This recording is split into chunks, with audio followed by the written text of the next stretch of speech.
Supreme court के वरिष्ठ वकील, संविधानों के जानकार संजय चड्ढा जी ने हमें समय दिया, उनका भी बहुत स्वागत करता हूं। ये मामला इतने सालों से चल रहा है और कोर्ट क्या कह रहा है इस मामले में, उस पर मैं आ जाता हूं। संजय चड्ढा जी को आज हमने, चूंकि उनकी फ्लाइट है, हमने स्पेशली रोका, एयरपोर्ट से हमारे साथ जुड़े हुए हैं। संजय चड्ढा जी, बहुत शुक्रिया आप हमारे साथ जुड़े। मुझे सर ये बताइए कोर्ट का क्या कहना है, क्योंकि ये मामला मानव अधिकार, मैं जहां चाहूं मेरे परिजनों को वहां पर मैं संस्कार कर सकता हूं, लेकिन ग्राम सभा के अधिकार हैं, वो कहते हैं कि जहां हमने कब्रिस्तान बनाया है, जिस समुदाय जिस वर्ग के लिए, वहां पर होना चाहिए।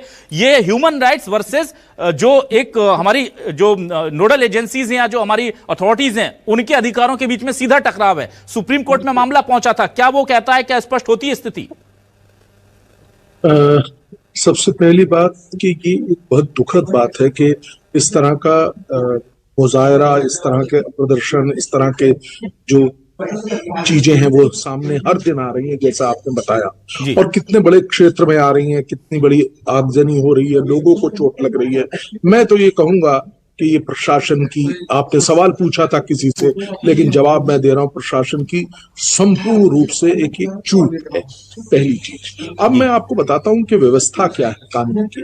देखिए, आर्टिकल 21 ऑफ द कॉन्स्टिट्यूशन जो है वो हमको बहुत स्पष्ट रूप से ये देता है राइट टू लाइफ, जीने का अधिकार। उसी राइट की एक कोरोलरी है, और जो कहती है बहुत स्पष्ट रूप से, सुप्रीम कोर्ट ने कई जजमेंट्स में कहा है कि अगर राइट टू लाइफ है तो राइट टू डाई भी उतना ही अहम राइट है। Right to live dignified life, जिस तरीके से right to live dignified life है, उसी तरीके से डिग्निफाइडली मरने का भी अधिकार है।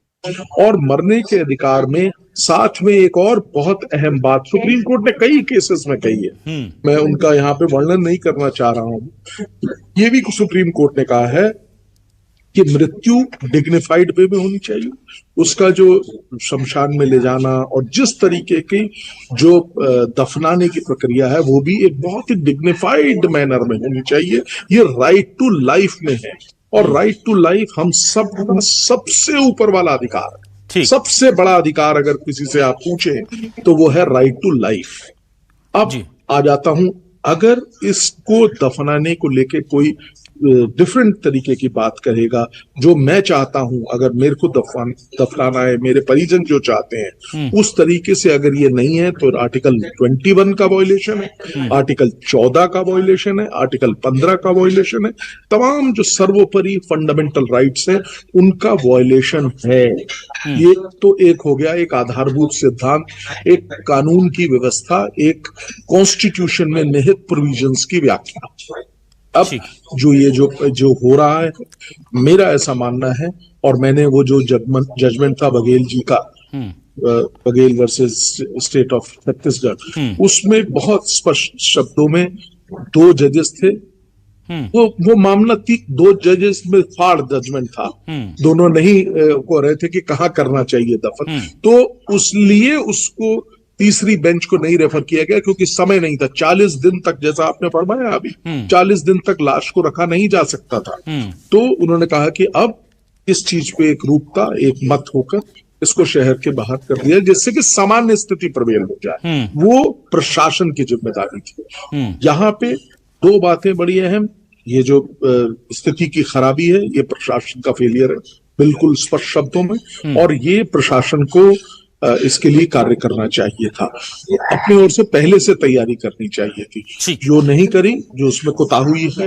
और दूसरा, उस व्यक्ति का ये अधिकार, उस बेटे का ये अधिकार है कि वो अपने पिता को कहाँ दफनाना चाहता है। अगर कोई उसमें प्रॉब्लम क्रिएट करता है तो वो उसके अधिकारों में हनन करना है। ठीक है, ये सब वोट बैंक की राजनीति पूरा देश समझता है। चलिए, मैं जल्दी से लास्ट में संजय चड्ढा जी के पास आ जाता हूं। संजय चड्ढा जी, बहुत संक्षेप में मुझे बताइए सर, अगर मानव अधिकारों का मामला है कि मेरे शव को, परिवार के शव को मैं अपनी जमीन पर दफना सकता हूं, तो सर फिर सिविल सोसाइटी क्या करे, जो एक तय प्रक्रिया या तय व्यवस्था बना के रखती है कि मुस्लिम इस कब्रिस्तान में जाएंगे, हिंदू इस शमशान घाट में जाएंगे और क्रिश्चियन इस सेरेमिटी में जाएंगे, इनके लिए फिर ये जो टकराव हो रहा है ये कैसे स्पष्ट होगा? दूसरा, प्रशासन गुमराह इसलिए भी है, असमंजस में इसलिए भी, क्योंकि डायरेक्ट दिशा निर्देश नहीं है, पर जब लॉ एंड ऑर्डर की बात आती है तो क्या वो अपने स्पेशल राइट्स को यूज करके तुरंत देख सके, फैसला कर सकता है कि भाई इनको हटाना है, जो 2 दिन बाद किया, आज किया, दोपहर को, जब तक मामला बिगड़ गया, 3 दिन बाद बल्कि?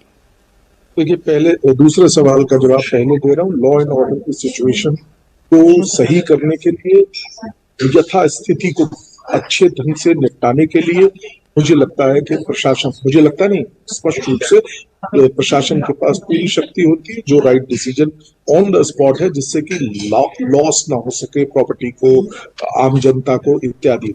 पहली चीज। दूसरा सबसे अहम बात जो आपका सवाल था कि क्या उनको राइट है अपनी प्राइवेट जगह पे करवाने का अपना लास्ट रिचुअल। बिल्कुल राइट है, उसको कोई नहीं चेंज कर सकता। आर्टिकल 21 बड़ा क्लियर है। अब इस पे टकराव जरूर उठता है कि समाज और एक पर्टिकुलर व्यक्तियों में हो सकता है, लेकिन वो टकराव संजय जी, लीगल कंक्लूजन के लिए क्या छत्तीसगढ़ सरकार दोबारा सुप्रीम कोर्ट को अप्रोच कर सकती है कि भाई आप स्पष्ट हमें निर्देशित कर दीजिए, ताकि हम अपनी जनता को बता दें, प्रशासन को बता दें कि यह व्यवस्था रहेगी, ताकि, क्योंकि अभी जो स्प्लिट वर्डिक्ट आया था उसकी वजह से असमंजस बना हुआ है। एक जज ने कहा था आप कर सकते हैं, एक जज ने कहा था नहीं आपको कब्रिस्तान में बाहर जाके करना होगा। तो क्या सरकार चाहे तो सो मोटो जाकर के कोर्ट में स्पष्टीकरण स्पष्ट निर्देश मांग सकती है कि हमें क्लैरिफाई कर दीजिए साहब क्या करना है? बिल्कुल, आपने स्वतः कहा। बिल्कुल, किसी भी जगह पे जहां पे क्लियरिटी नहीं है, सरकार जुडिशरी के पास जाकर और क्लियरिटी मांग सकती है, जिससे कि और उसको उसी हिसाब से दिशा निर्देश भी प्रेषित कर सकती है और लोगों को बता सकती है और उसको फॉलो भी करवा सकती है। आप आदिवासियों और समाज के दूसरे वर्ग को ऐसे लड़ाकर किसी को भी पॉलिटिसाइज या विक्टिमाइज नहीं कर सकते। यह सरकार का काम है लॉ एंड ऑर्डर बनाना, और यह सरकार की जिम्मेदारी है कि अगर मैं पूछता हूं कि मेरा राइट क्या है, कहां पर मुझे इन्हें दफनाना है, तो वो सरकार एक लाइन में सीधा जवाब दे। प्रशासन को नहीं पता क्या करना है, सरकार को नहीं पता क्या करना है, तो जाइए कोर्ट से पूछ लीजिए।